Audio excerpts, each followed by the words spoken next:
แล้วเรียบร้อยกุ้งทอดเทมปุระเฮาเนาะกินแล้วจิ้มน้ำเจียวแซ่บ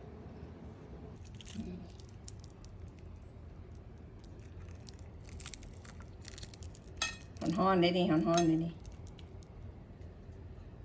จิ้มน้ำเจียวลองดู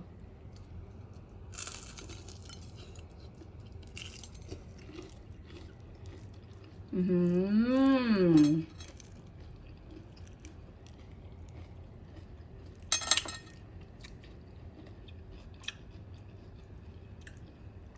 ซ่บสุดๆ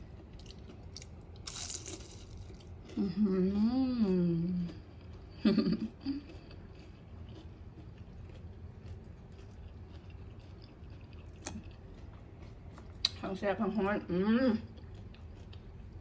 กุ้งทอดเทมปุระเฮาเทมปุระลาวกินกับน้ำจิ้มนี่จ้มคำสุดท้าย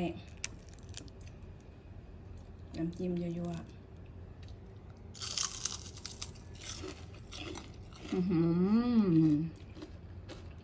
ครับ